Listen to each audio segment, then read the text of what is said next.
میرے محترم دوستوں، بزرگوں، عزیزوں، ہمیں اب تک یہ نہیں معلوم کہ دنیا میں سب سے بڑی نعمت کیا ہے اور دنیا میں سب سے بڑا عذاب اور سب سے بڑی مصیبت کیا ہے۔ حضرت علی رضی اللہ فرمایا کرتے تھے کہ جو شخص کھانے پینے، پہننے اوڑھنے اور ضروریات زندگی کے پورا کرنے کے آلات اور اسباب کو ہی نعمت سمجھے، اس کے عذاب کا وقت قریب آ گیا اور اس کی عقل جاتی رہی۔ اس کے عذاب کا وقت قریب آ گیا۔ جو یہ سمجھتا ہو کہ دنیا کی نعمتیں ہی نعمتیں ہیں، یہی وجہ ہے کہ لوگ ان چیزوں کو نعمت سمجھ کر سب سے بڑی نعمت سے غافل ہیں۔ دنیا کی چیزوں کو نعمت سمجھ کر سب سے بڑی نعمت سے غافل ہیں۔ دنیا کی مادی شکلیں اور اسباب اور ضروریات زندگی یہ اصل نعمت نہیں۔ کیوں؟ اس لیے کہ ان شکلوں پر جنت کی ہمیشہ کی نعمتوں کا مدار نہیں ہے۔ ان شکلوں پر جنت کی نعمتوں کا مدار نہیں ہے، بلکہ اگر محض یہی اسباب اور شکلیں مسلمانوں کو زیادہ دے دی جائیں تو یہ اسباب اور یہ شکلیں ان پر جہنم کے عذاب کا مدار تو ہو سکتا ہے، لیکن جنت کی ابدی نعمتوں کا مدار دنیا کے اسباب اور کائنات کے نقشوں پر نہیں ہے۔ توجہ سے بات سننا، اس لیے کہ کافر ہمیشہ کے عذاب میں اس لیے رہے گا کہ اس کی دنیاوی تھوڑی سی زندگی میں پوری زندگی کفر کا ارادہ ہے، حالانکہ دنیا کی زندگی تو آخرت کے مقابلے میں کچھ بھی نہیں ہے۔ اگر ایک لمحے یا لمحے کا بھی کوئی 100واں حصہ لایا جائے آخرت کے مقابلے میں دنیا کو، تو یہ اتنی بھی حیثیت نہیں رکھتا، اس لیے کہ جو زندگی ابدی نہیں ہے وہ زندگی معدوم اور ختم ہے، جو زندگی ابدی ہے وہ ہمیشہ کے لیے ہے۔ تو کفر کا تھوڑا سا وقت دنیا میں وہ کافر کے لیے ابدی عذاب کا ہے، اور مسلمان کے لیے دنیا کا تھوڑا سا وقت یہ مومن کے لیے ابدی نعمتوں کا ہے۔ میں نے عرض کیا کہ جو شخص دنیا کے اسباب اور ضروریات زندگی کے پورا ہونے کے وسائل کو نعمت سمجھے، حضرت علی فرماتے ہیں کہ اس کے عذاب کا وقت قریب آ گیا اور اس کی عقل جاتی رہی، کیونکہ سب سے بڑی مصیبت وہ کفر ہے۔ دنیا میں اللہ تعالیٰ کے استغنا کا مظہر کفر ہے، دنیا میں اللہ کے استغنا کا مظہر کفر ہے، اور آخرت میں اس کے استغنا کا مظہر جہنم ہے۔ اور دنیا میں اللہ کے فضل کا سب سے بڑا مظہر ایمان ہے، اور آخرت میں اللہ کے فضل کا سب سے بڑا مظہر جنت ہے۔ آخرت میں اللہ کے فضل کا جو مظہر ہے وہ جنت ہے، اس کے استغنا کا مظہر جہنم ہے۔ دنیا میں اللہ کی استغنا کا مظہر کفر ہے، اور آخرت میں اس کے استغنا کا مظہر جہنم ہے۔ یوں کہیں کہ اللہ تعالیٰ کے استغنا سے اس طرح ڈرا کرو جس طرح اللہ کے عذاب سے ڈرتے ہو۔ اللہ کے استغنا سے ایسے ڈرو جیسے اللہ کے عذاب سے ڈرتے ہو۔ اللہ کے استغنا سے ایسے ڈرا کرو جیسے اللہ کے عذاب سے ڈرنا چاہیے، اس لیے کہ اس کی ذات بہت مستغنی ہے۔ میں نے عرض کیا کہ اگر کسی کافر کے کفر کو دیکھیں تو اس سے اللہ تعالی کے استغنا کا دھیان آئے گا کہ اللہ کی ذات کتنی مستغنی ہے، اللہ کی ذات کتنی مستغنی ہے کہ اس نے ایک انسان کو کفر پر رکھ کر یہ بتلایا ہے ایمان والوں کو کہ مجھے کسی کی وحدانیت اور کسی کی عبادت کی اور کسی سے اپنی بڑائی کے بیان کرانے کی ضرورت نہیں ہے۔ یہ میں عرض کرنا چاہتا ہوں کہ دنیا میں کفر وہ اللہ کے استغنا کا مظہر ہے۔ تو جب اللہ تعالیٰ نے کافر کو دکھلا کر اپنا استغنا سمجھایا مومن کو، تو پھر مومن کے لیے کہاں گنجائش ہے کہ وہ کسی عبادت پر فخر کرے، کسی عبادت پر، سنو میں کیا کہہ رہا، اس کو تو ہر وقت اس بات پر اللہ کا شکر ادا کرتے رہنا چاہیے کہ اللہ تیرا کتنا بڑا فضل ہے، تیرا کتنا بڑا فضل ہے کہ تو نے مجھے دنیا میں کفر سے بچا لیا۔ کیوں میں عرض کرتا ہوں، جب آپ کسی ہسپتال میں جا کر بیماروں کو دیکھیں تو ہڈی کے بیماروں کو دیکھیں گے تو آپ کو اپنی ہڈیوں پر اللہ کا شکر اور اس نعمت پر اللہ تعالیٰ کے احسان کا خیال آئے گا۔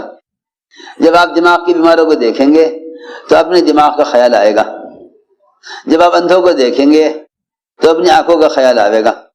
اللہ اکبر، جو بدن مٹی ہونا ہے اور ختم ہونا ہے، جب اس بدن کی بیماریوں کو دوسروں میں دیکھ کر اپنے اعضاء کی سلامتی کو اللہ کا احسان سمجھتے ہو، تو جو کافر ہمیشہ جہنم میں رہے گا، اس کافر کو دیکھ کر اپنے ایمان کی نعمت کا خیال کیوں نہیں آتا؟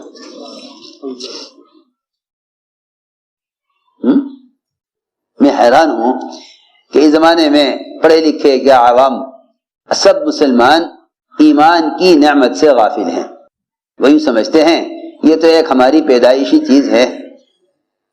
حالانکہ آپ دیکھ رہے ہیں کہ یہودی، نصرانی، مشرک اور کافر ہر مذہب کے گھر میں بچے پیدا ہو رہے ہیں، ان کے پیدا کرنے والے، ان کو جننے والے، وہ انہیں اپنے اپنے مذہب کی تعلیم دے رہے ہیں۔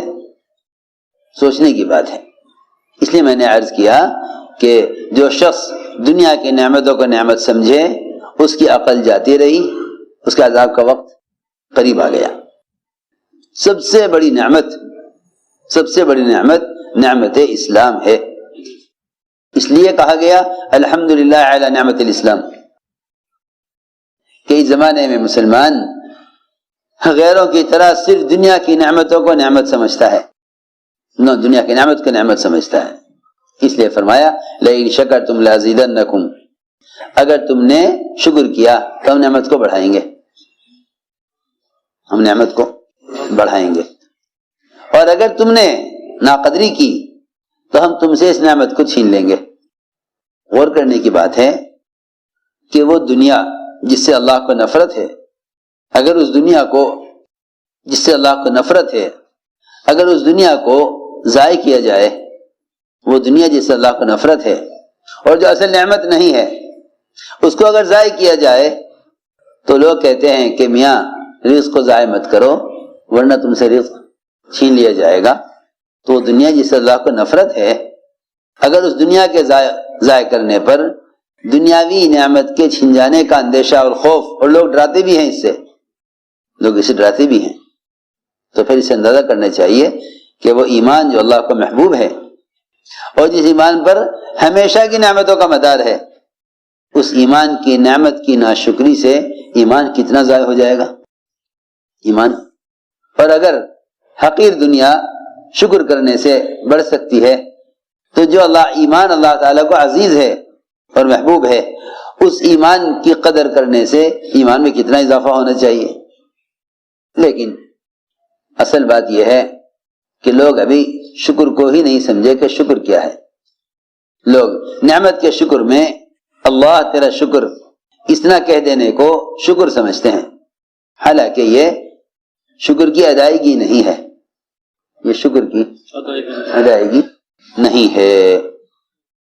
زبان سے شکر ادا کرنا الفاظ کی ادائیگی ہے، شکر کی ادائیگی نہیں ہے۔ سنو توجہ سے بات، لوگ زبان سے کہہ دیتے ہیں اللہ اللہ تیرا شکر، یہ شکر کی ادائیگی نہیں ہے، یہ الفاظ کی ادائیگی ہے۔ سنو توجہ سے بات، یہ شکر کی ادائیگی نہیں ہے، یہ شکر کی ادائیگی نہیں ہے۔ کیوں؟ اس لیے کہ انسان کے سارے بدن کے اعضاء، انسان کے بدن کے تمام اعضاء نعمتوں سے فائدہ اٹھاتے ہیں، اور سب سے چھوٹا عضو زبان وہ شکر ادا کرے۔ یہ کیسے؟ یہ کون سے انصاف کی بات ہوئی؟ بات سمجھ میں آ رہی؟ سارے بدن کے اعضاء تو نعمتوں سے فائدے اٹھاویں، اور سب کی طرح سے شکر کون ادا کرے؟ زبان۔ یہ کیا بات ہوئی؟ سوچو تو صحیح۔ آپ کا کوئی کام ہے، آپ کا کوئی کام ہے تجارت کا ملازمت کا, اس میں کوئی رکاوٹ پیش آ گئی, آپ نے 2-4 آدمیوں سے بات کی, کہا جی دیکھو آپ کا کام ہو جائے گا لیکن فلاں فلاں فلاں فلاں فلاں 4 آدمی 6 آدمی یہ سب ان سب سے متعلق ہے یہ کام, آپ ان سے جا کے کہیے. ایک کے پاس گئے اسے بتایا, دوسرے کے پاس گئے اسے بتایا, آپ کا کام 6 آدمیوں نے مل کر کیا. تو آپ مجھے بتائیے کہ آپ ان 6 آدمیوں میں سے ایک کا شکریہ ادا کریں گے یا سب کا کریں گے؟ آسان بات ہے. آپ شکریہ کس کا ادا کریں گے؟ سب کا یا ایک کا؟ سب کا شکریہ ادا کریں گے. بالکل اسی طرح انسان کے بدن کے تمام اعضاء وہ ضروریات زندگی میں ایک دوسرے کے ساتھ ایسے جڑے ہوئے ہیں, اور ضروریات زندگی میں تمام اعضاء ایک دوسرے کے معاون ہیں. اس لیے زبان سب کی طرف سے شکریہ ادا نہیں کرے گی, بلکہ بدن کے ہر عضو کو حکم پر لانا یہ اللہ کی نعمت کا شکر ادا کرنا ہے.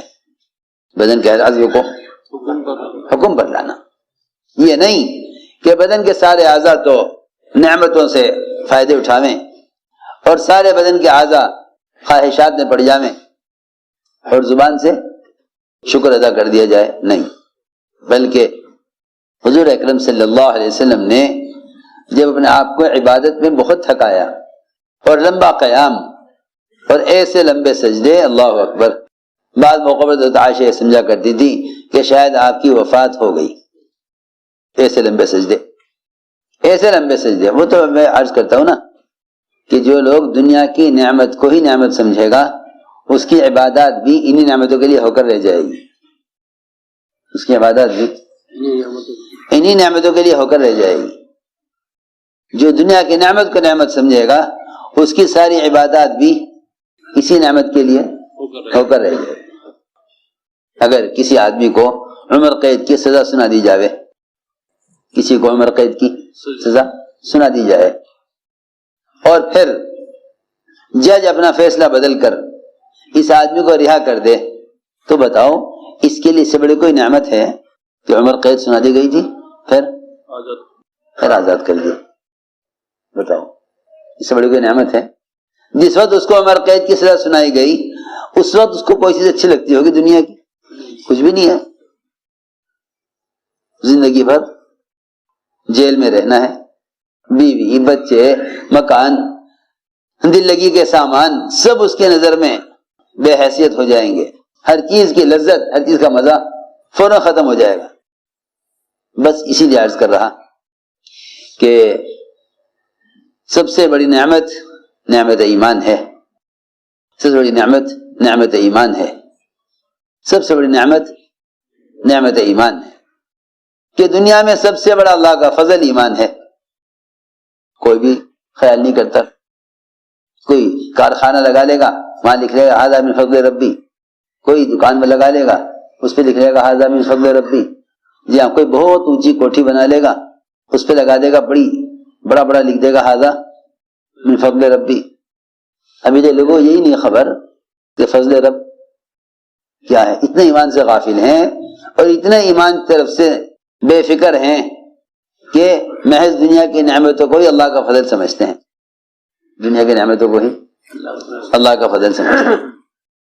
حالانکہ غور کرنے کی بات ہے کہ اللہ تعالیٰ کا جو فضل ہے, اللہ کا جو فضل ہے, میری بات توجہ سننا, اللہ کا فضل مال اسباب اور کائنات کی شکلوں میں جو اللہ کا فضل ہے وہ مومن کی آزمائش کے لیے ہے.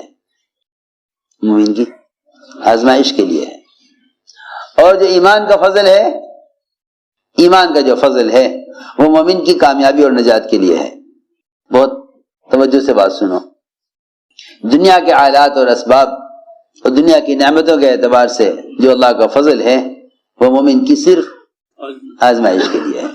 تو میں نے عرض کیا کہ ابھی ہم 2 چیزوں کو نہ سمجھ سکے. ایک تو ہم یہ نہ سمجھے کہ شکر کیا ہے, اور ایک ہم یہ نہ سمجھ سکے کہ ان نعمتوں کو اللہ رب العزت نے ضرورت کے لیے دیا ہے, یہ ان نعمتوں کو اللہ تعالیٰ نے امتحان کے لیے دیا ہے. ایک تو ہم یہ نہ سمجھے کہ شکر کیا ہے، اور ایک ہم یہ نہ سمجھ سکے کہ ان نعمتوں کو اللہ رب العزت نے ضرورت کے لیے دیا ہے، یہ ان نعمتوں کو اللہ تعالیٰ نے امتحان کے لیے دیا ہے۔